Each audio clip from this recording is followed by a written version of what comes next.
Matthew and Joanna, welcome, guys. It's so awesome to have you here. Such a privilege to have two people that are helping people across the world with amazing things, both those who struggle with addiction and spouses of people who struggle with addiction. So amazing to have you guys and all the work you do. It's extremely inspirational. Thanks for being here. Thanks. We're excited to be here. Yeah, Jake, we're looking forward to it. Yeah. So first off, to just start out, tell people about you guys, kind of what you do and what brought you into this field. Yeah. So Matthew and Joanna Raabsmith, we kind of run a coaching practice for couples who are in what we call recovery. So individuals who are dealing with addiction, spouses who've been impacted by addiction, infidelity, betrayal, but who really want to see their relationship restored and healed. And we, one of the things we love about our work is we get to be kind of couples helping couples. So what's kind of neat about our team is everybody who works for us is part of a marriage that has been through what all of our clients have been through and has also trained themselves professionally to help people along the way. And that's kind of what happened to us. We went through the experience of addiction, and it really ruining and just kind of disintegrating the trust of our relationship. And when we were going through that process, we were really motivated to heal not only ourselves individually, but ultimately the relationship. And it was a bumpy journey at best at times. And so that really led us to think about, like, how do we help other couples really find a better way? And one of the things that we've done to help couples is also to develop a framework for helping them understand what the healing journey looks like. It's called the Intimacy Pyramid. And we actually authored a book with colleague Dan Drake, Building True Intimacy, that kind of goes over that framework. And that's what we use in our practice with all of our clients who are wanting to heal and restore from this. Yeah. Well, tell people a bit about your personal story. I mean, you guys have a personal experience with this, as you're saying. I suppose, kind of what that was like for you guys. And then, and this is such a big question to ask, what brought you out of it? Because there's a lot of things, but maybe some of the main things that brought you out.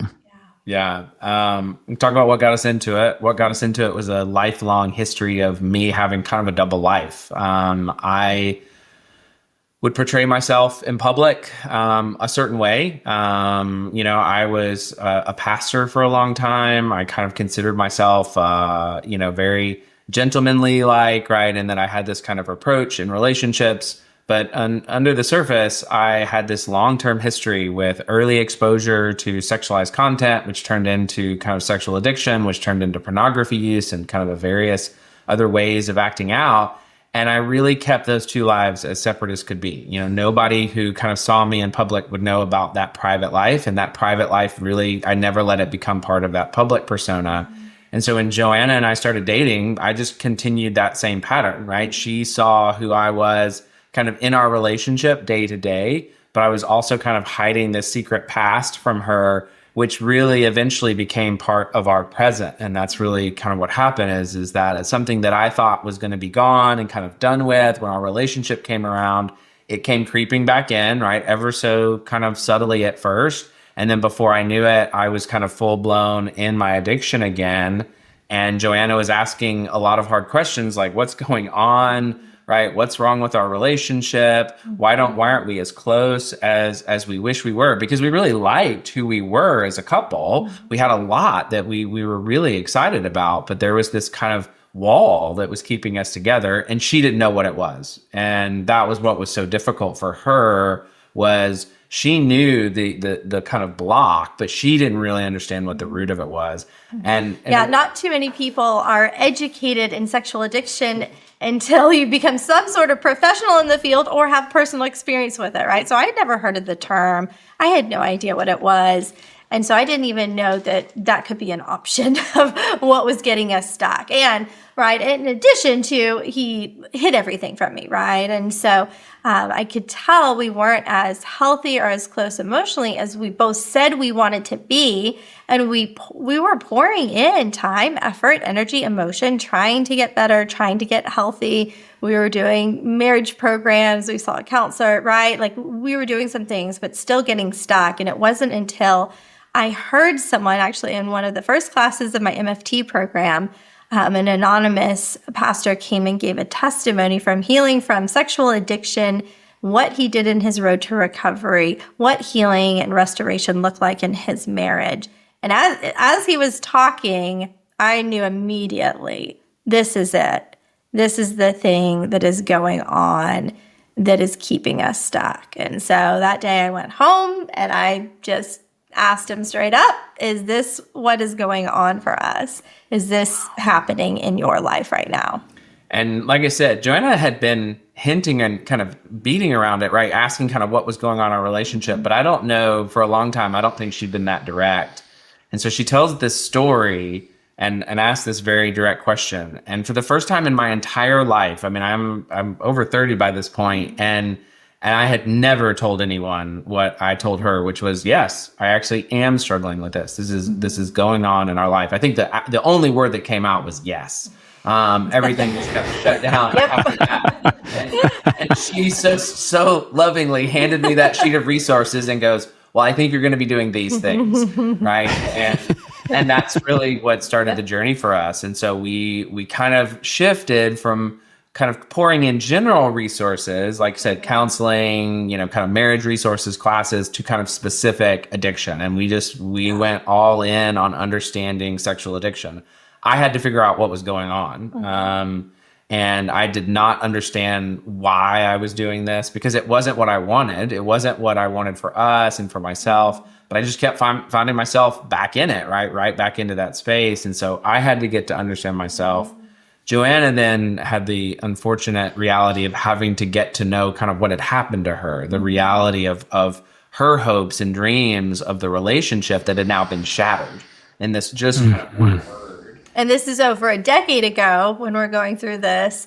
And so betrayal trauma really wasn't a thing people were talking about, or just barely. And so it took a while for me to understand what had happened to me, right? I went to some groups, some other resources that were more that codependent, co-addict focus, and it just didn't fit. It didn't resonate. It didn't feel authentic to what I was experiencing at all, until I stumbled upon betrayal trauma. I was like, yes, that's the thing. And so that was a slower journey than I think we would have liked in terms of like my healing and our healing, because we couldn't really heal until we kind of both understood the traumatic impacts that betrayal has on a relationship. And so that was kind of for me. And then for us as a couple, there was nothing at the time. There was no relational kind of healing from sex addiction. There was kind of more general healing from infidelity that some of the pieces fit, some of them really didn't. And so that definitely slowed us down a little bit as well. That's where a lot of the bumps and bruises happened. The starts, the stops, the restarts. And so I think that's one of the reasons we became really passionate about creating more really healthy and helpful resources for couples on this journey. Yeah, it's a messy process, a really messy process. And it's interesting that you say how these kinds of resources are so new, relatively. I mean, when you consider the internet came around about 30 years ago, I think I've often asked myself the question, well, like, why? How are there not more resources out there? How didn't more people not know about this? And it's like, well, that was only 30 years ago that this really started to become a worldwide, very prevalent problem, right? Yeah. One of the things that I was thinking as you guys were talking, Matthew, because there's a lot of people listening who could probably relate to this. What was that? You were caught up in these addictions for many years and you're living a double life. What's the dissonance there like, or what are like the lies that you're telling yourself, or how you're talking with yourself about this, what you're aware of, what you're not? Like, what is that like for you at that time? Yeah. It's really interesting because there's so much fog around that time in my life, because that's how I lived, right? I tried to live disassociated, kind of disconnected from my reality, so compartmentalized, as it like, so kind of like these two worlds couldn't touch. But I think as I've kind of now gotten out of that fog a little bit, it's a little bit clearer. And I think some of the things that I noticed was there definitely were some kind of like, what I would say is like beliefs or kind of these like internalized lies that were very much fueling the process for me. One of the lies is that I would talk about is kind of like everybody does it. It's not a big deal, right? Because it was so normalized in our culture, I would tell myself then it wasn't that bad, right? I could always think of other people who were doing worse things, right? I could always kind of look and say like, hey, there are worse things in this, and that lie, right? Because that was not the case at all. What the reality was is I was doing something that was destroying kind of my soul because I was so disconnected from my values and actions, right? That kind of dissonance was really wrecking me. But I was also creating this huge chasm between Joanna and I, and then kind of harming her. Not only the people, right, that pornography hurts as well, like human trafficking, right, all of these other issues. Like I was totally disconnected from that with that lie, and so that really helped to kind of reinforce what I did. But what was interesting, I also had this lie that I would tell myself that was no one was as bad as me, right? No one had the dark thoughts that I had, right? No one, right? I really saw myself just horribly. The shame that I would kind of manifest for what I did, that kind of convinced me that if anyone ever knows about this, they will leave me, my life will be over, everything will be coming crashing down. And so I would really kind of swing between those two lies, right? To kind of keep myself afloat. I would tell myself, hey, it's not that bad, right? Or then I would be like, oh my God, yes, it is. And if anyone ever finds out, right, if anyone ever knows, your life will be over. And that really kind of kept all of those secrets, right, in that kind of closet, tucked away, locked away. And I was meticulous about trying to keep those lives separate, right? And would go to great lengths to hide, right, to deceive, to cover, to plan. And it's amazing now that I look back on it, the amount of just time and energy, the emotional toll that I was giving up day in and day out, right? Which then left Joanna with kind of like half a husband, right? I mean, I was, I thought I was doing pretty good. We had a pretty good connection, but she was truly getting like half of me at best, and some days even less. And so, but it just manifested itself that way. And then it became so habituated, you just start to think of it as the way your life works, right? It became such a part of my life. I really couldn't remember ever living long term without it. And so that was the other piece of just like, this is just kind of how it goes. This is what I do when I get overwhelmed and I want to kind of escape. This is what I do. And so all of those things were really feeding that season. And even though there were these moments that I wanted to come forward, I wanted to tell Joanna, I wanted to confess, I wanted to get help, those lies really kind of kept all of that at bay. And it really was this testimony of freedom of someone having a life that sounded pretty good outside of their actions, that I was like, okay, maybe this is something worth like actually pursuing. Maybe my life will continue on if I really do give this a chance. And even after I did, I went right back to that fear, right? The moment I said yes, that fear of being left, it was the first thing that was talking to me. It was like, well, you just threw away your marriage, you just threw away your career, you've just thrown away your life. And so to have all these things now that I, in this part of my life, it's amazing. Like it's totally eradicated that lie.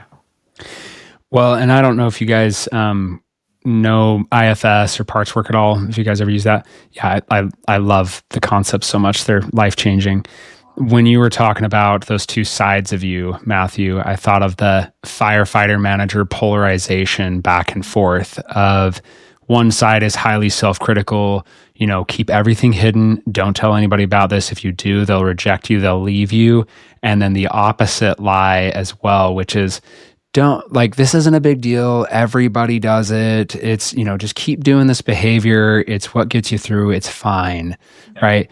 That firefighter end. And so one of the things that I find really amazing about your story is this moment, Joanna, when you come to Matthew and you tell him, here is what I think is going on. Is that the case? And then your response, Matthew, which is yes, I think that could have gone very differently. And I think it does in a lot of circumstances of the continuation of the lies. Why not? Why not lie in that moment? What was different for you? Like I said, I think two things. I really do think I had kind of started to hit rock bottom. I finally had started to see the damage it was doing. We had a really good thing. We had a good relationship. I had an amazing wife, and I was starting to see it slip away. And so I was getting scared myself. And so I think it was a lot of things kind of working well at the same time, kind of providentially. Like, I was starting to get scared that I was going to lose this. I was getting pretty desperate just to have it out of my life. I just was like, this is it. I could see it getting worse. I could see it getting kind of more consuming. And so there was a part of kind of like, if this would go away, if somebody would kind of take it, I'll give it up. And then when she told the story of Hope, enough someone who had had a very similar life as me, right? And so I could kind of connect with, I was like, okay. And so I think I went from this place of, I'm desperate, but I'm not courageous enough to do anything about it, to I'm desperate, maybe foolish enough to think, okay, this is going to work, right? But then, like I said, the moment the words came out of my mouth, I definitely was like, well, maybe what I meant to say was, don't we all, right? You know, And Joanna's like, no, I heard what you said, right? Like, and I know what's going on. And so, but I do think it was that sense of desperation. I think the sense of seeing the damage, but also the hope. And I think that's partly why we do what we do, because up until then, like, all I had ever seen on kind of TV and media was like, if you have sexual problems, it will kill everything you care about, and then your life is kind of over. And so you're going to get divorced and you're going to be miserable. And so I was kind of like, sobriety doesn't look that great, right? Hey, look at this. It does not look that appealing. And so when she kind of lays out this life, I was like, well, that looks cool. Like, that actually looks appealing. If that's the kind of life we can have one day, like, I'm in. Sign me up. Like, what do we have to do to get there? Mm-hmm. Yeah. That I can't remember what the phrase is exactly. I think it's the pain of getting sober seems less than the pain of staying in your addiction, right? Yeah. You finally cross to that point. So one of the questions that I have for both of you guys that I think about, especially as I work with clients one-on-one and talking to them about their dynamics with their spouses, are a lot of different behaviors and patterns that I see continuously. Same themes over and over. You guys have been doing this a long time. I wanted to see what are some of the most common relational dysfunctions that you see in couples where one is struggling with sexual addiction? Kind of what feeds into the challenges that could either be fueling the addiction or it could be enabling the addiction, enabling pain on both ends. What kind of patterns do you guys see that people struggle with the most?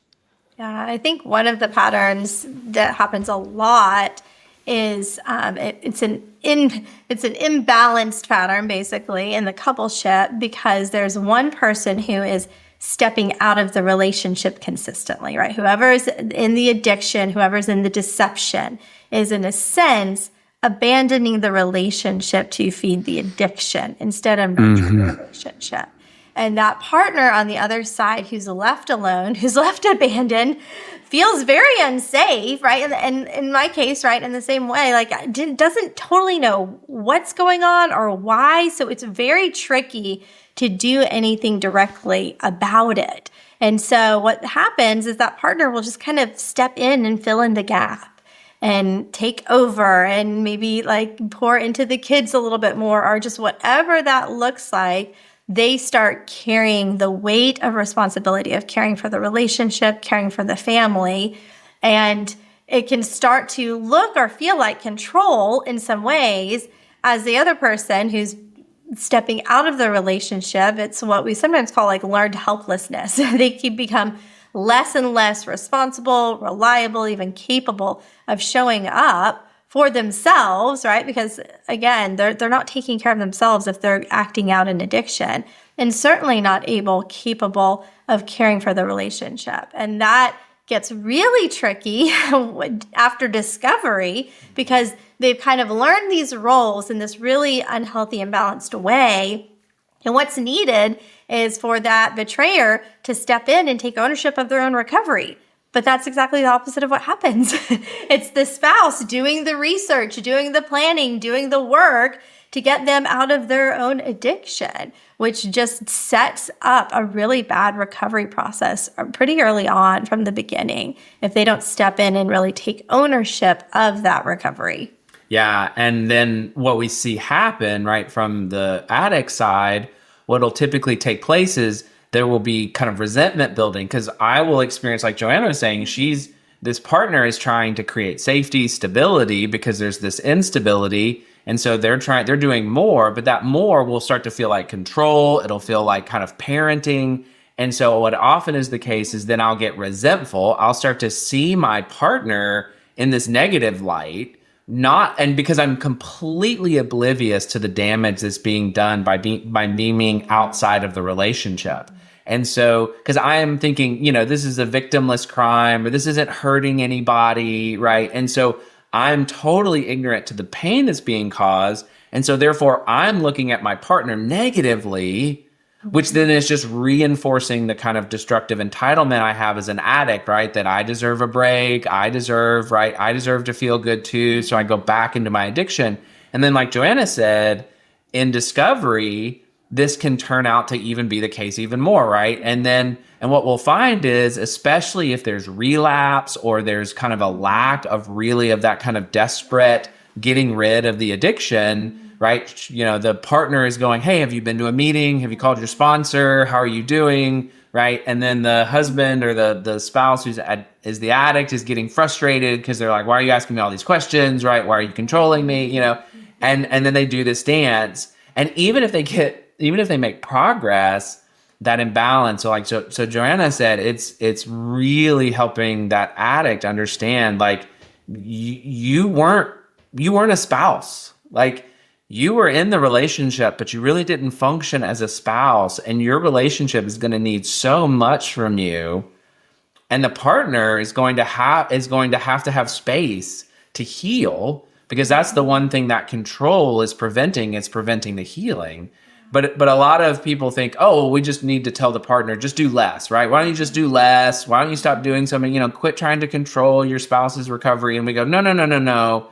It's kind of the opposite. This person has to do more, significantly more, so that there is safe space for the person who's been carrying the load to rest and to heal and to find out what actually this kind of imbalance has felt like. And that's a big one that we see kind of, constantly in couples, because they're wanting that stability and they'll kind of do anything to get it.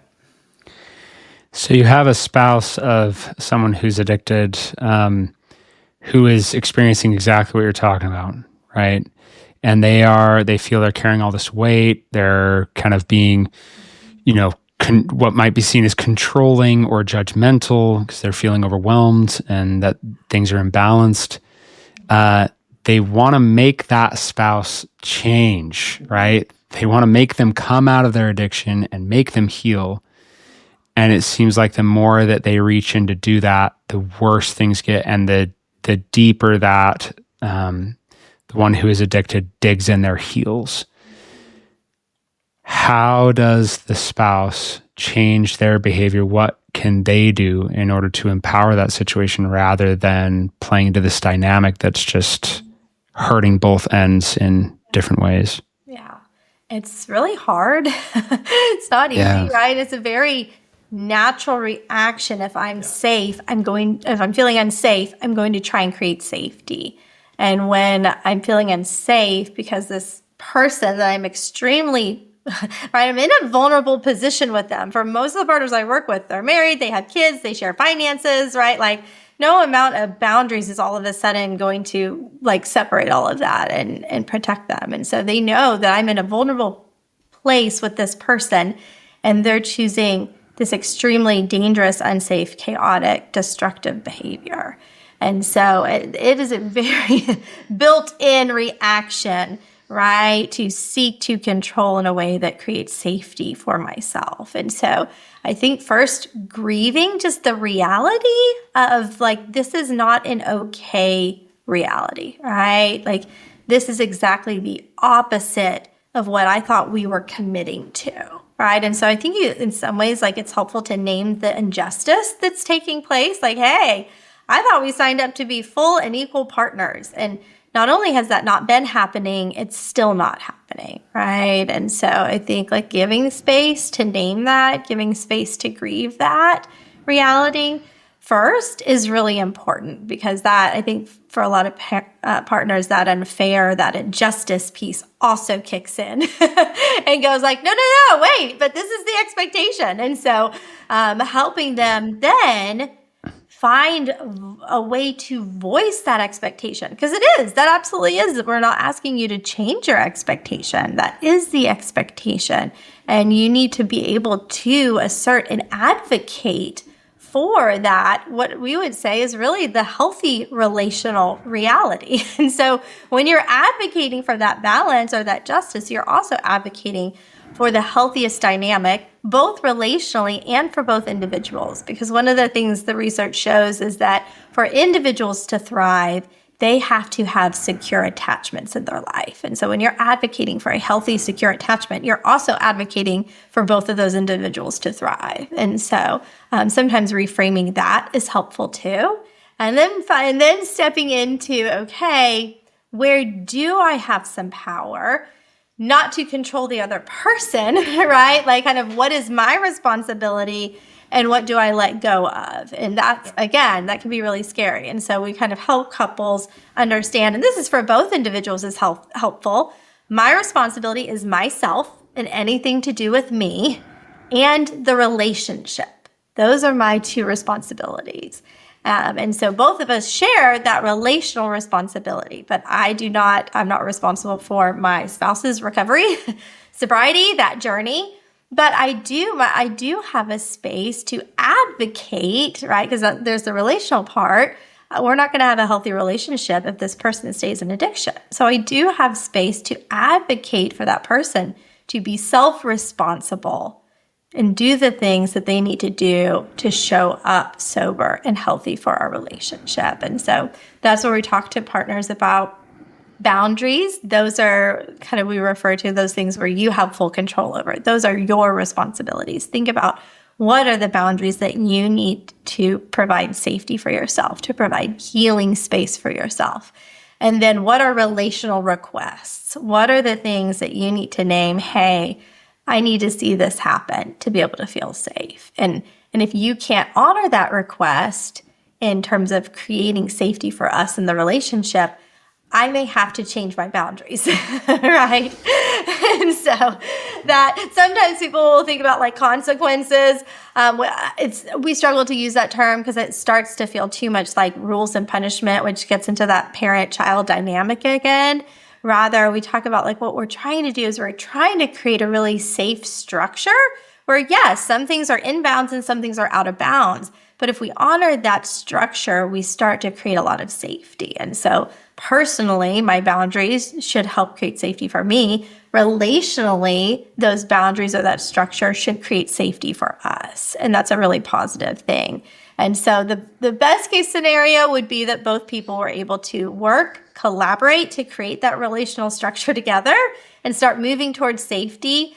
But again, if that's not possible, helping that partner figure out, well, where are they self-empowered in the spaces where they have power, they have responsibility to create that safety. One of the ways that this played out in our own relationship in a really kind of a very real dynamic was Joanna was pretty upfront. And I remember one of the things she kind of communicated to me early on was, you're better than this. I know what you're capable of. I know the kind of man you are, and this isn't it. And I am expecting that man to be present in our marriage. That's the man I will give another chance to, right? That's the person I will let heal and come be a part of this relationship. And that's what I see in you. And so in some ways, it was daunting because it was kind of very clear of like, this isn't coming back. I mean, she was kind of like, there's no second chances with this, but I know who you are. And so I will sometimes tell partners, I was like, what made you choose your husband in the first place? Or what made you choose your spouse in the first place? What is it that you see in them that's not showing up in of course, this addiction and then in this infidelity and this betrayal, but you might still see in them? You can name that, right? And you can say, hey, I know who you are. I know what you're capable of. And that person is going to help us, like I said, take responsibility for themselves and kind of step in. And so Joanna was very hands off. Yeah. And expected me to motivate myself, to desire healing for myself, and to figure it out for myself. And so now, while we communicated a lot about what was going on in my personal recovery, Joanna was really not trusting me because I wasn't trustworthy, but she was stepping back and letting me choose. And then we would have conversations about those choices, right? And we would talk about that, right, as a way for me to rebuild that trustworthiness. Yeah. Those are extremely valuable insights, guys. It's very, very powerful. So one of the other kind of questions I had is, and I think this can be a particular struggle in that dynamic that you're talking about. Can you talk about the balance between caring for yourself versus caring for the relationship and what that needs to look like for people? Yeah. It's huge because that's really where safety is built in the relationship. If I don't care for myself, I can't be a safe person. And that's what I had to come to realize, was that my addiction was a manifestation of a lack of self-care. I had, for a long history, had worked 60, 70, 80, 90-hour weeks for many of the jobs and opportunities that I had.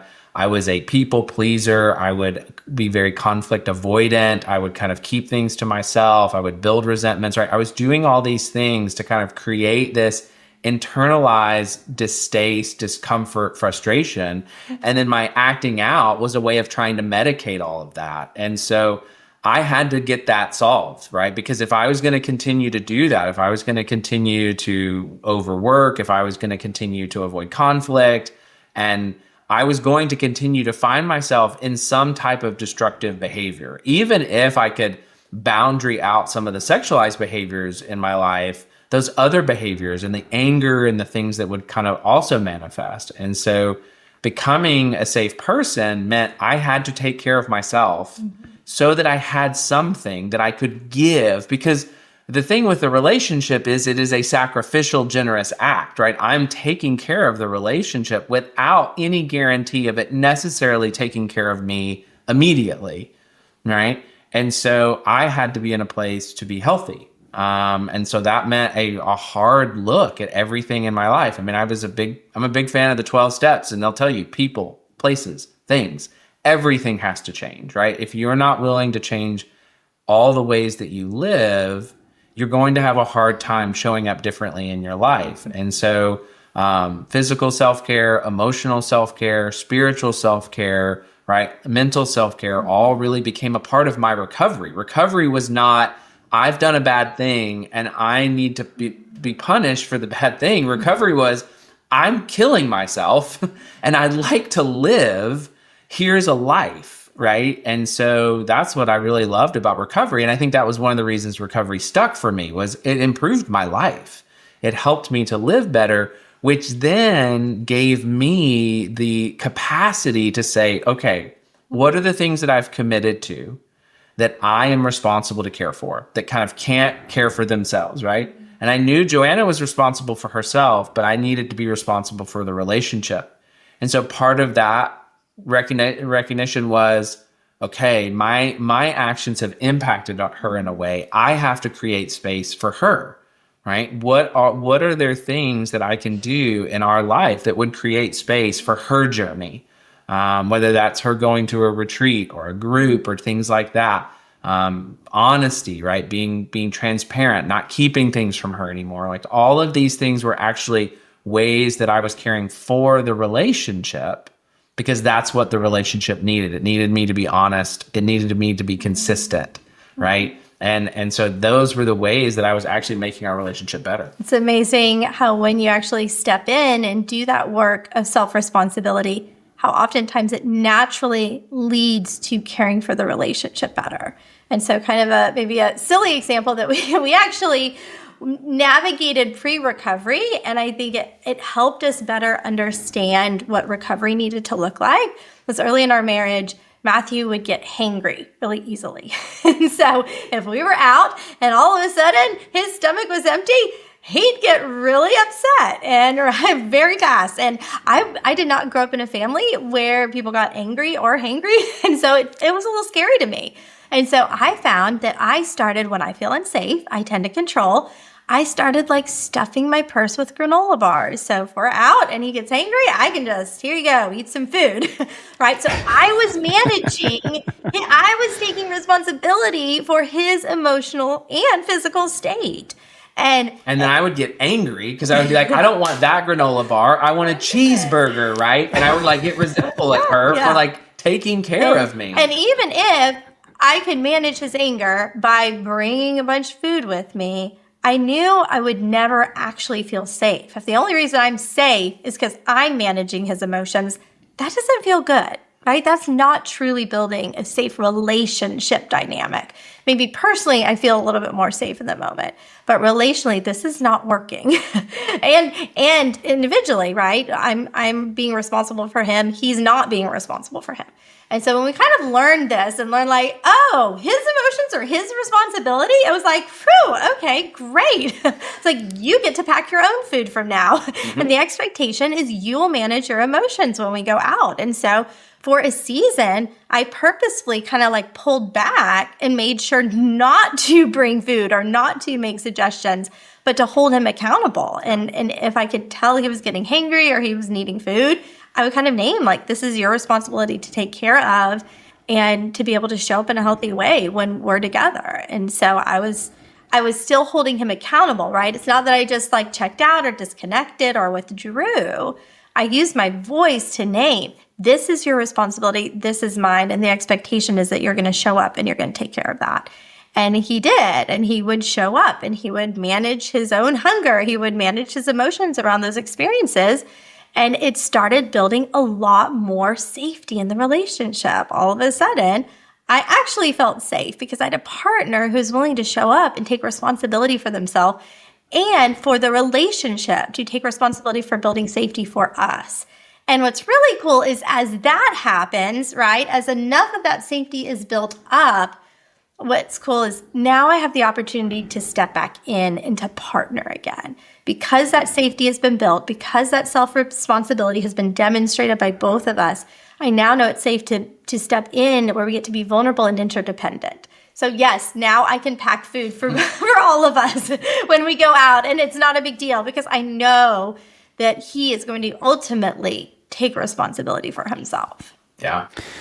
One of the major things that I'm thinking of, and it's exactly what you're saying, just stated in a bit of a different way, is ownership versus victimhood mentality, right? Or victim mentality. I think that in my studies of 12-step and working with others professionally in my own personal journey, there is that what can be a massive chasm between this victim mentality, and it's not just with the addiction, it's with like everything in life. Yes. Of excuses. It's this circumstance or this person's fault, or it's because of you, or, you're putting all this pressure on me, therefore that's why I'm acting this way, or blaming and pointing fingers versus, okay, there's a lot that's not in my control, but there are a lot of things that are in my control. What can I do to improve the situation or to work on myself or to seek solutions? I just reflect on how it's impossible to give a spouse that struggles with addiction. And I wonder what you guys have to say about, often it's said the only thing that you as a spouse have true power over is your own healing.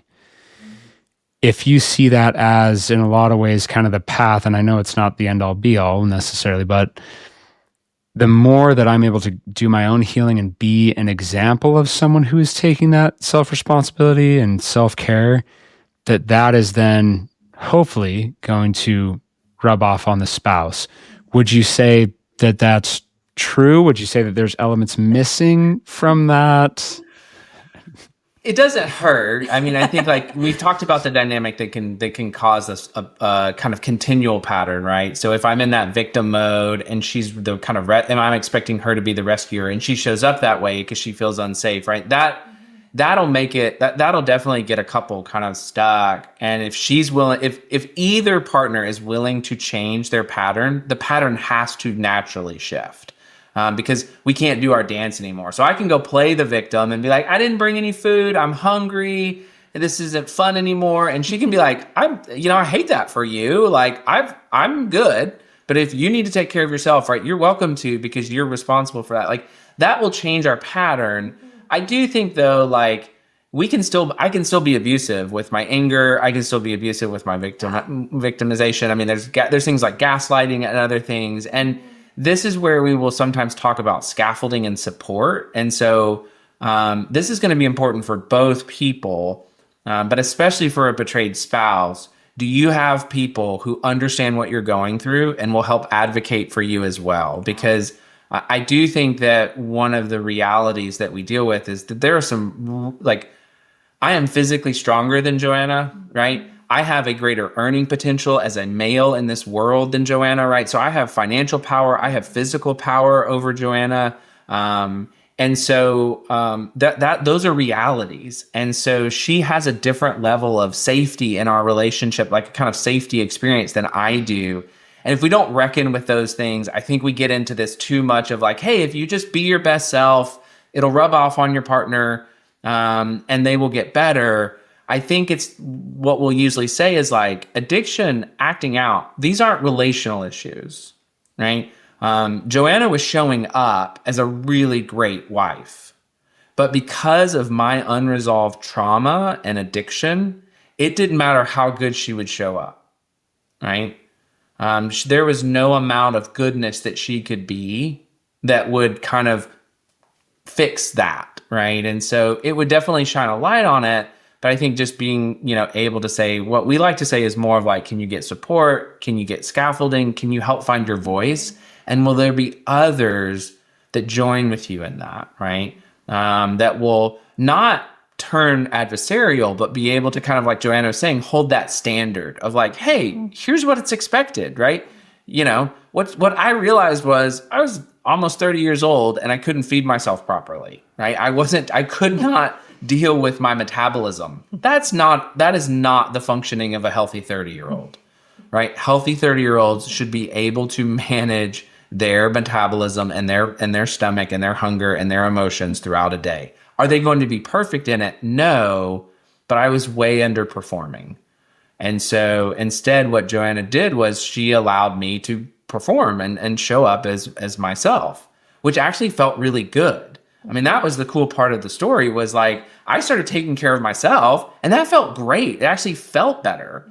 And what was interesting is I noticed it then was easier to be more generous and more open to the relationship. So when we would like talk about dinner, it was easier for me to like be open to things, right? Joanna would throw out dinner ideas in our past and I would be like, no, because I was angry and I was hungry, right? Then, now we talk about dinner. I was like, yeah, sure. That sounds great, right? I was way more agreeable. I got to be myself, and that's what I love. So I think there's a tough balance, right? And that's one of the reasons that we will usually suggest couples work with a professional. Those can be that scaffolding and addict, and kind of that support for you. Because it's helpful to have people who go, hey, we're not against either one of you, right?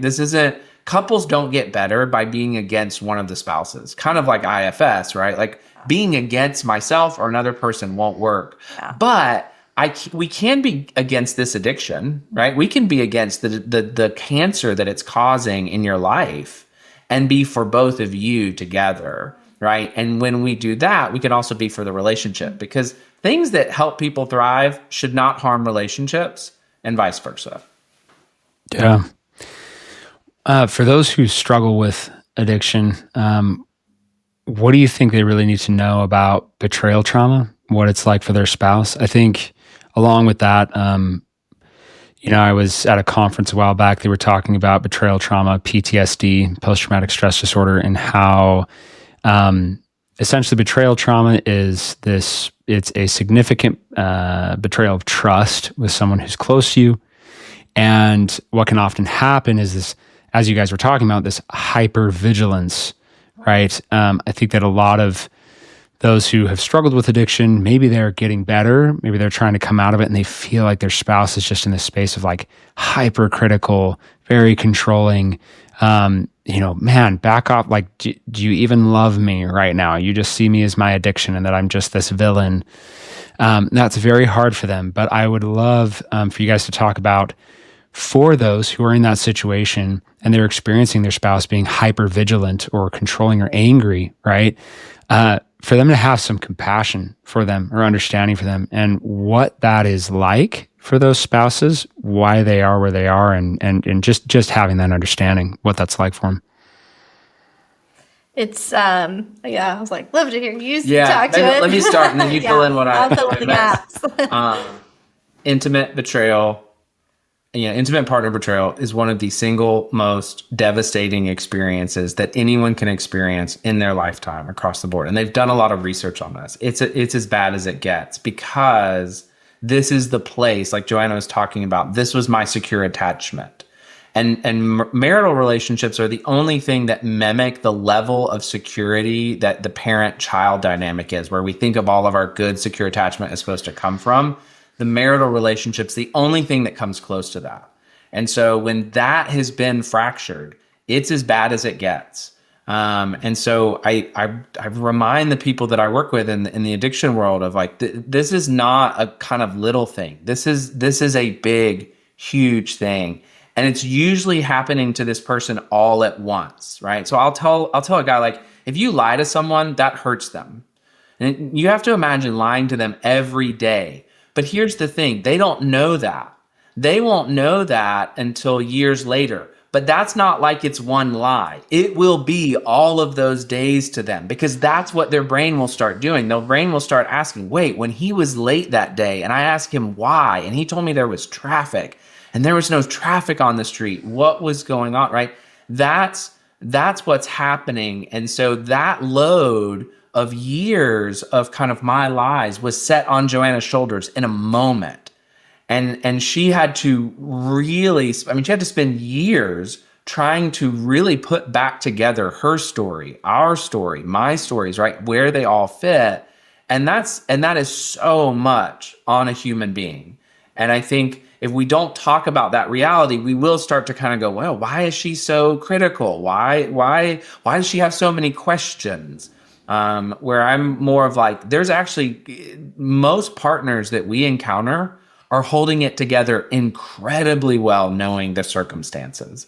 They're usually doing more than most of us could bear. In fact, I've had a lot of guys who'll tell me, I couldn't get over this. Like, I could never move on from this. I would never be able to forgive her. And so I think that reality is important, just the level of that impact. And to know that, like yourself, right, hopefully what someone has learned in addiction is that I have trauma, and that trauma has manifested itself in ways that I wish it hadn't, right? And it's going to take me a ton of work and potentially a lot of years to fully heal it. That's exactly what's going on the other side, just in a different way, right? Instead of that trauma coming from kind of usually childhood and early experiences, it's coming from the relationship.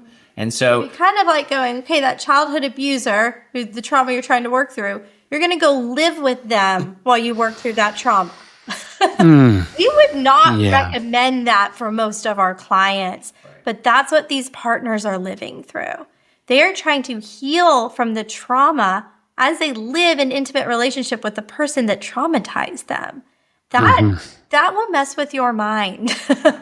And it does. That's why those PTSD symptoms are so strong and so ongoing, right? And so when spouses say, why do you keep bringing this up, right? But for most of my partners, it's like, well, I wish I didn't have to. I wish my brain didn't remind me of this every hour on the hour, every day. But my choices are to either sit in that pain, sit with the reality of those intrusive thoughts alone, or with other people, right? While you say like, I would rather not be a part of that. Okay, well, guess what? That probably means you're not going to be part of this relationship for very long. Or you show up with compassion and empathy because you realize the horror of the reality that my spouse is going through was caused by me. So the very least I can do is show up with patience in those moments when they need to share what's going on, or the grief that's coming up, or the loss that they're feeling, or the thought that they can't get out of their mind. So. And I think one word of encouragement for addicts is we get that you're not trained for this, right? So, it's hard. It's one of the reasons we love working with couples in recovery is because neither person was trained for it, right? And partners were not trained to heal from trauma at the same time wanting to love someone who's working through addiction. Addicts weren't trained to be present for someone working through their own trauma that they cause, which then absolutely attacks their sense of self. And it is messy. Mm-hmm. What's really incredible, though, is human resiliency. I have seen partners who are incredibly resilient and are able to forgive things that would feel practically unforgivable. But I've also seen addicts who you would think never would have the emotional bandwidth to be able to sit with someone that they've so deeply injured. But I've seen them do it. And it is incredible. And I've seen them do it fairly early because they get, wait, I am not a horrible person.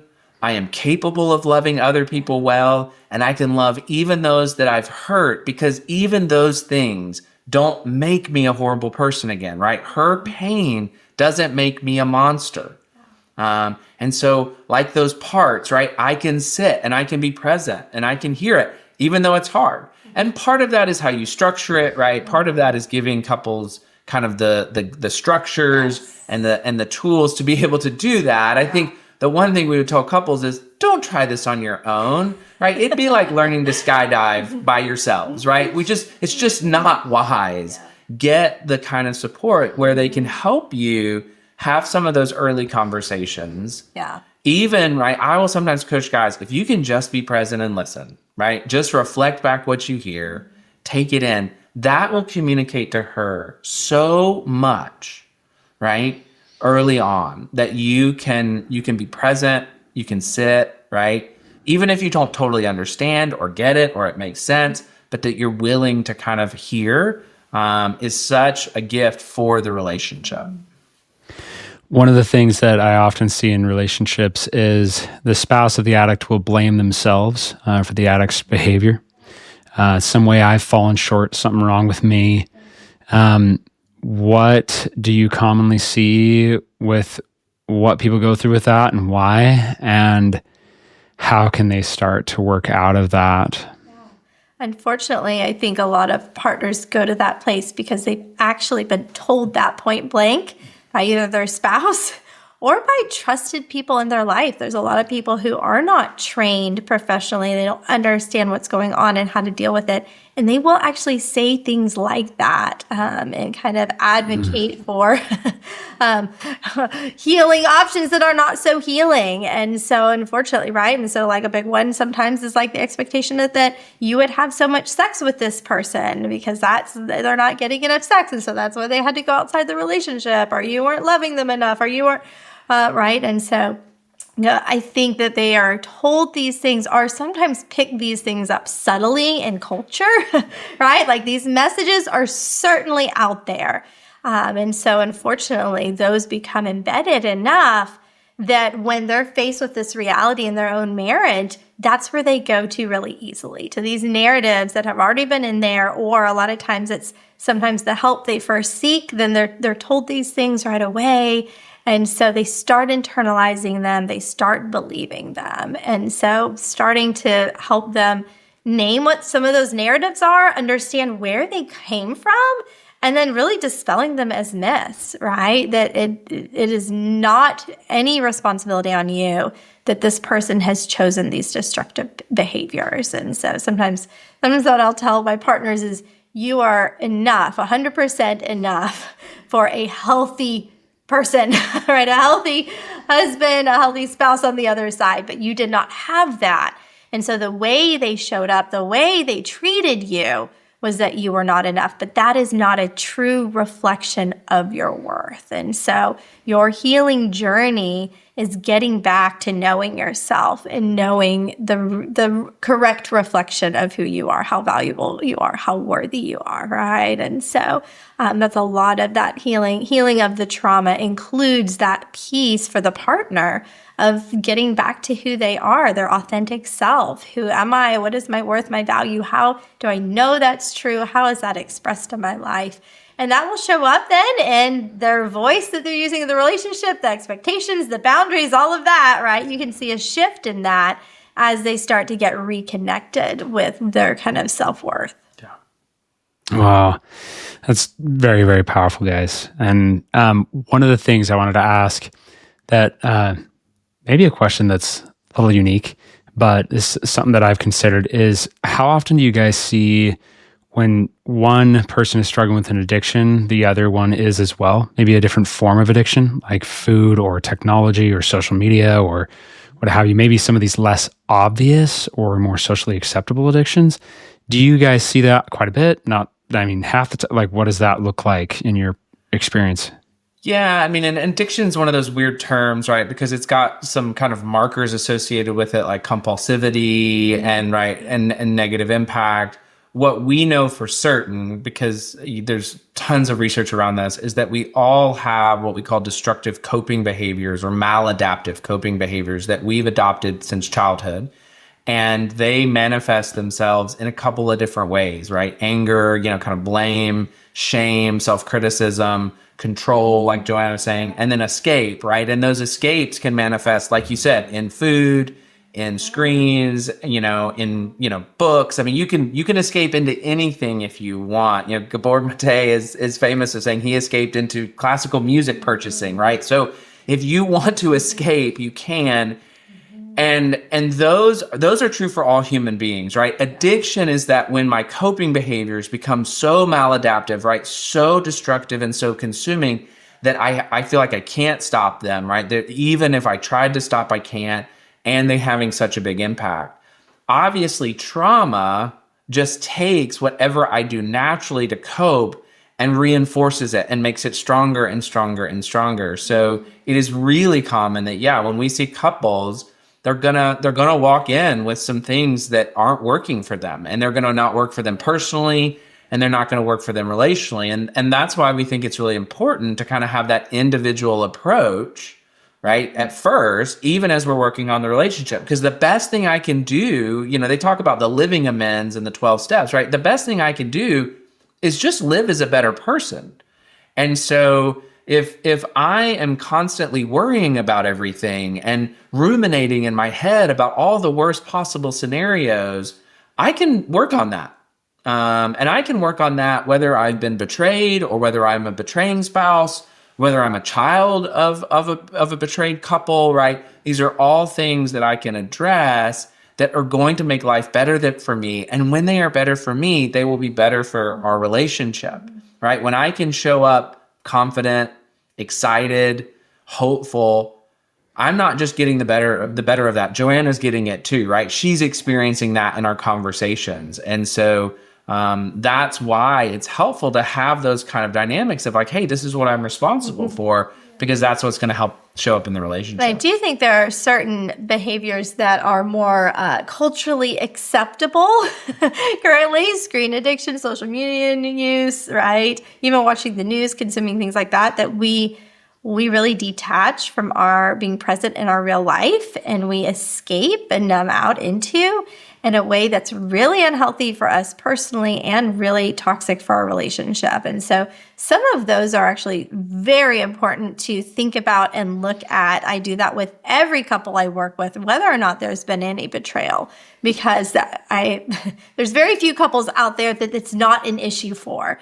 And I don't think we're talking about it enough. And we're not actually taking a realistic, self-aware look at the role these types of things are playing in our life currently and in this culture. And so that's always a good place to start for sure. Yeah. I appreciate those insights so much, guys. Really, really valuable stuff. Is there anything that we haven't talked about today that you guys think is important?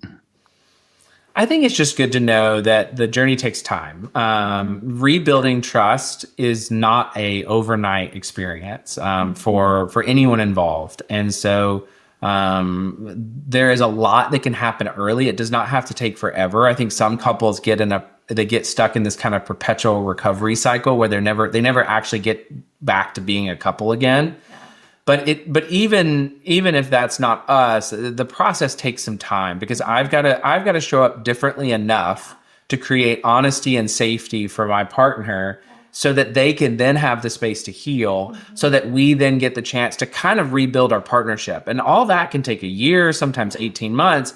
And so I think just I just like to remind people of, like, this is daily work. You're not going to see necessarily significant gains right away. But if you stay diligent with it, you'll turn around and you'll go, wow, we're in a much better place. And we'll hear partners be like, I kind of trust him again. I feel safe again. I don't know when that started. And we're like, that's okay, right? That's usually the sign of the work. So I think for a lot of people that are on that day that they're thinking, oh, how long is this going to be? How long have we been at this? Like, staying diligent to the work really will pay off in the long term. So good. Awesome. Well, thank you so much for your insights, guys. Where can people find you if they want to get connected? I think one of the things that we love is connecting with couples and creating spaces for them to have really wonderful healing opportunities. Something we're the most proud of is we created a couples group program called Renewing Us, because we started getting these couples who kind of got out of the weeds. They were out of the kind of early crisis, but they weren't where they wanted to be totally. And they kind of came to us saying, like, how do we become great? Like, how do we have a great relationship? I don't want to just survive this. I'd really like to thrive. And so we created this kind of this couples program. It's about a year long, and it's really a place for couples to come together with other couples, but also to come under coaches to get support and guidance. And you can find out all about that on our website. What's really nice, we're the only Raabsmiths in the whole world. So you just look up raabsmithteam.com and you will find us. You can always check out Renewing Us. It's a great program to know a little bit. Yes, and Raabsmith, Raab Smith. Yes. Well, again, such a privilege to have you guys on with your wisdom and your insights. I think that this episode has been probably a great source of hope for a lot of people who are struggling, both spouses and addicts. And so I just appreciate your guys' time and insights so much.